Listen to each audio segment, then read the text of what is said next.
लाडकी बहीण योजनेमध्ये नवीन अपडेट आलेली आहे। महिला व बालविकास मंत्री आदित्यताई तटकरे यांनी संध्याकाळी एक प्रेस कॉन्फरन्स घेतली। त्याविषयी त्यांनी जे लाडकी बहीण योजनेविषयी सविस्तर माहिती दिलेली आहे। जसं की तुम्हाला माहितीच आहे, लाडकी बहीण योजनेचे जे आहे 6 हप्ते आलेले आहे आणि जानेवारीचा हप्ता लवकरच महिलांच्या खात्यामध्ये जमा होणार आहे। पण मधातच जे अशी बातमी येत होती की ज्या महिला यासाठी अपात्र आहे त्यांच्याकडून पैसे परत घेण्यात येणार आहे आणि त्यांच्या सर्वांची पुनर्तपासणी होणार आहे। याविषयी सुद्धा जे आहे आदित्यताई तटकरे बोलल्या। तर चला बघूया आपण आदित्यताई तटकरे काय म्हणाल्या, संपूर्ण व्हिडिओ बघूया। वर्तमानपत्रांमधून सुद्धा जी काही मुख्यमंत्री माझी लाडकी बहीण या योजनेच्या संदर्भातली गैरसमज हा काही दिवसांपासून पाहायला मिळत आहे। खरं तर आजपर्यंत आम्ही कुठल्याही आत्तापर्यंत ज्यांना लाभ दिलेला आहे त्यांच्यापैकी कुठल्याही लाडक्या बहिणीचे पैसे किंवा लाभ हा परत घेण्यात आलेला नाही आहे, हे मला आपल्या माध्यमातून निश्चितपणाने स्पष्ट करायचं आहे।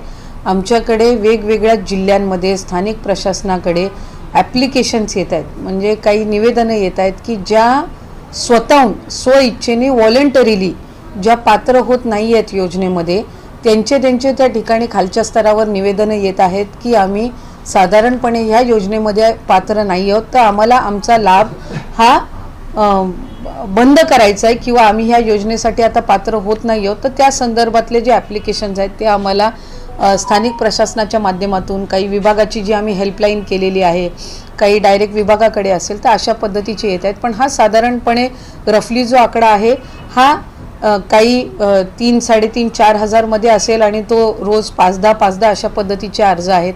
काही याच्यामधले डोमेसाईलचे आहेत, म्हणजे आत्ता लग्न होऊन ज्या इतर राज्यांमध्ये ज्या वास्तव्यास गेलेल्या आहेत, ऑगस्ट किंवा ज्या महिन्यामध्ये आम्ही लाभाची सुरुवात केली त्यावेळेला त्या अविवाहित होत्या आणि त्या राज्यामध्ये या ठिकाणी रहिवासी होत्या, त्या पद्धतीनं त्या लाभ घेत होत्या। काहींची इन्कम जे आहे 2.5 लाखापेक्षाचं उत्पन्न कदाचित त्यांचं जास्ती असेल किंवा आत्ता वाढलेलं असेल। काहींनी आत्ता कदाचित 4 चाकी वाहनं घेतलेली असतील, त्यावेळेला कदाचित दुचाकी वाहनच असतील। सरकारी नोकरी काहींना लागलेली आहे। तर अशा पद्धतीनं वेगवेगळ्या कारणांनी त्यांनी खाली वेगवेगळ्या जे काही विंडोज आहेत त्याच्यामध्ये त्यांनी ॲप्लिकेशन केलेले आहेत। पण त्याच्यातूनही किंवा इतर जी काही आम्ही क्रॉस व्हेरिफिकेशन करत आहोत, कुठल्याही लाडक्या बहिणीचा लाभ हा आत्तापर्यंत शासनाने किंवा विभागाने परत घेतलेला नाही आहे।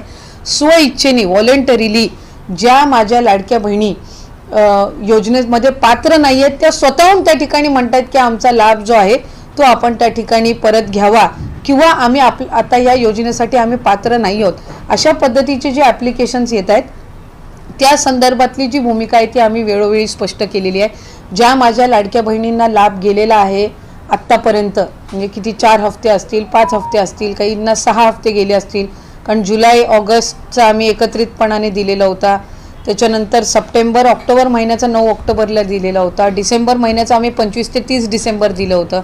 आत्ता आम्ही जानेवारी महिन्याचा जो आहे आता उद्या परवामध्ये त्याची सुरुवात होईल आणि 26 जानेवारीच्या आत त्यांच्या खात्यामध्ये जमा होतील। त्याच्यामुळे कुठेही आम्ही आत्तापर्यंत कुठलाही लाभ हा रिफंड किंवा परत कुठल्याही अकाउंटमधनं घेतलेला नाही आहे, याची आपल्या माध्यमातून मला निश्चितपणाने राज्यातील सर्व माता भगिनींना, लाडक्या बहिणीच्या लाभार्थ्यांना मला त्या ठिकाणी सांगायचं आहे। आणि या संदर्भामध्ये कुठलाही अशा पद्धतीचा निर्णय विभाग किंवा सरकारने घेतलेला नाही आहे। त्यामुळे जे काही या संदर्भातला संभ्रम तयार करण्यात येतोय त्यामध्ये अजिबातही माझ्या कुठल्याही लाडकी बहिणीच्या लाभार्थ्यांनी त्या संभ्रमाला बळी पडू नये। आम्ही कोणाचाही लाभ आत्तापर्यंत परत घेतलेला नाही आहे, त्या संदर्भातला कुठलाही निर्णय हा विभाग किंवा शासन स्तरावर झालेला नाही आहे। जसं की तुम्ही बघितलं आदित्यताई तटकरे यांनी जे सांगितलं की यामध्ये जे आहे सध्या तरी कोणत्याही महिलांचे पैसे परत घेतले जाणार नाही। ज्या महिला यासाठी अपात्र ठरल्या, म्हणजे ते स्वतःहूनच अर्ज करत आहे की आम्ही आता या योजनेसाठी अपात्र आहोत। जसं की काही महिलांना जे आहे सरकारी नोकरी लागली या 7-8 महिन्यामध्ये, काही महिलांचे जे आधी 2 व्हीलर होती त्यांनी आता 4 व्हीलर घेतली, काही महिलांचे जे अविवाहित होत्या त्यांचे लग्न होऊन त्या परराज्यात गेल्या, तर अशा महिला जे आहे स्वतःहून अर्ज करत आहे। अशाच महिलांचे फक्त पैसे परत घेतले जात आहे, बाकी महिलांचे पैसे परत घेतले जात नाही। तुम्हाला आजचा व्हिडिओ कसा वाटला कमेंट करून नक्की सांगा। व्हिडिओ आवडल्यास व्हिडिओला लाईक करा, शेअर करा आणि चॅनलला सबस्क्राईब करायला विसरू नका, जेणेकरून असेच नवनवीन व्हिडिओ तुमच्यापर्यंत पोहोचत राहील. भेटूया लवकरच पुढच्या व्हिडिओमध्ये.